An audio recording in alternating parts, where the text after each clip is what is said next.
To get started, you'll need one package of regular Jimmy Dean sausage, 6 ounces of 8-ounce cream cheese, and you also need 3 packages of regular crescent rolls.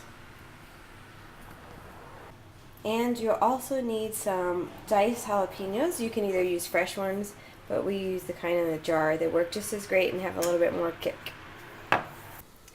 The next step is to cook the sausage. So you're going to want to chop it all up and cook it until it's just about all brown. When your meat is almost done, there's just a little bit of pink left. You're going to take a few spoonfuls of your jalapenos. So if you like it mildly spicy, maybe you just want to put in 1. And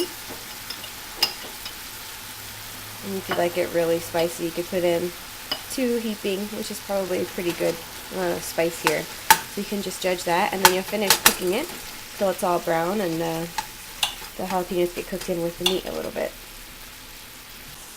As your meat is almost ready, you want to get ready the colander that you're going to drain the meat in, and then you're going to take your 8 ounces of cream cheese and cut 2 ounces off. You don't want to be tempted to use all of the 8 ounces, as putting it in the mixture with the meat is going to make the meat mixture too sticky. When you try to wrap it in the crescent rolls, you're going to have trouble keeping it all together. So only 6 of the 8 ounces. You can save the other 2 ounces for future snake bites, and I'll walk you through the next step. So after you've drained your meat and while it's still hot, you want to go ahead and add in all of your cream cheese, and then you're going to mix this as until it all is melted and all mixed in just perfectly. Here's the finished mixture of the sausage and the cream cheese. You can see it's pretty cheesy already with just the 6 ounces here of cream cheese.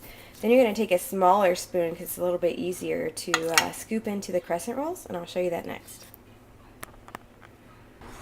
So you want to open your crescent rolls on the seam and then roll it all out exactly how it is, how it would look if you were actually making the crescent rolls. And then we're going to cut those into squares, or rectangles actually. So from here, each crescent roll, to make small ones, you'll cut into 4 pieces. So these 2 would make 4 pieces rectangularly, and these 2 crescent rolls would make 4 pieces.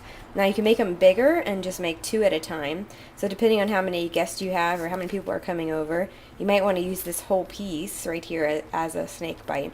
But I prefer to make a little bit smaller one. So typically you can make about 3 packages worth if you spread out the meat into the smaller ones, or to make bigger ones you could use just 2 packages.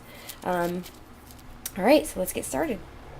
So part of the crescent rolls, when you have them all laid out like this, you want to make sure that you're fingering together these pieces that are really the perforated edges of the crescent roll.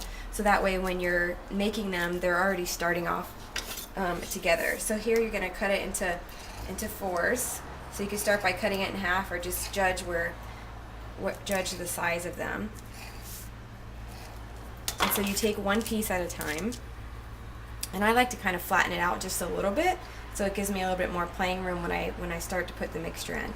So I take just a small spoonful of the mixture, and then I touch the ends together. It works best if your hands are clean, so have a napkin nearby so you can wipe off. Keep wiping off in between forming them. And then what you do is you just make it into a nice little round ball where you have all the meat covered up. And what's awesome about snake bites is that you can put them in a Tupperware, store them in the refrigerator, and make them up to a day ahead of time. So that way, if your day of having people over, your football party is busy that day, then go ahead and make these the night before, and they'll keep perfectly in the fridge. And then when you are ready to make them, you just take out the ones you're wanting to make and cook them then.